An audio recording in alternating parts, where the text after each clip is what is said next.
यही तो मैं जानना चाहता हूं। मुझे नहीं पता कि मैं कौन हूं। क्या मैं तुम्हें जानता हूं? तुम कौन हो? इस पर वह युवराज कहता है, मैं इस राज्य का सम्राट हूं। इस पर वह व्यक्ति कहता है, मुझे भी ऐसा ही लगता था कि मैं इस राज्य का सम्राट हूं, लेकिन बाद में पता चला कि मुझसे बड़ा भिखारी तो और कोई नहीं है। इस पर युवराज कहता है, आप समझ नहीं रहे, मैं वास्तविक तौर पर इस राज्य का सम्राट ही हूं।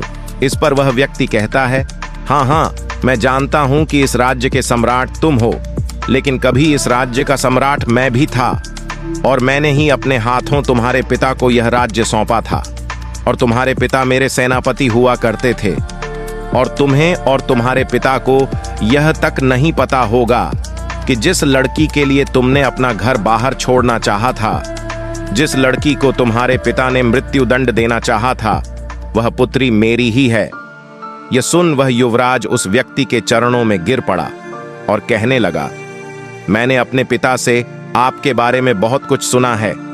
अब आप ही मुझे बताइए कि मैं आगे क्या करूं।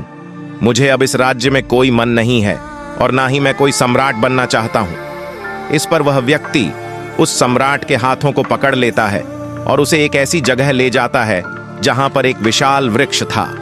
उस वृक्ष की ओर इशारा करते हुए वह व्यक्ति सम्राट से कहता है, बेटा उस वृक्ष को देखो, इस वृक्ष की तरह सम्राट बनो। इस वृक्ष पर कई तरह के प्राणी वास करते हैं, लेकिन यह वृक्ष कभी उन्हें हटाता नहीं है, बल्कि उनका ख्याल रखता है, उनका ध्यान रखता, सबकी रक्षा करता है और सबको भोजन भी देता है। और तो और यह वृक्ष हम जैसे पापी इंसानों को भी अपनी छाव में छाया अवश्य देता है। और इतना सब कुछ करने के बाद भी इसे रत्ती भर भी अहंकार नहीं है।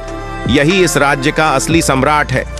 लोगों को धोखा देना, लोगों को मारना, युद्ध की नीतियां बनाना, खून बहाना, लोगों की जान लेना, यह सम्राट का असली कार्य नहीं है। जाओ, वापस लौट जाओ अपने महल में और लोगों की सेवा करो, उनकी रक्षा करो, जैसे यह वृक्ष करता है। तब तुम सही मायने में एक असली सम्राट बन पाओगे।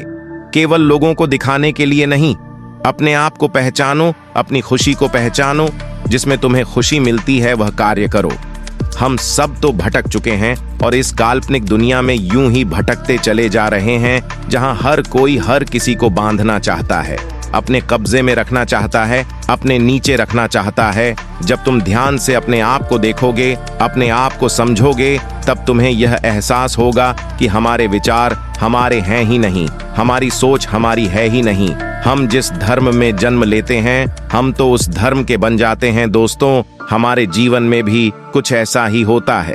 हमारे आसपास ऐसे बहुत से लोग होते हैं जो हमें हमेशा कुछ अच्छी तो कुछ कड़वी बातें कहते ही रहते हैं, और उनकी हर बात हमें आईना सा दिखा जाती है।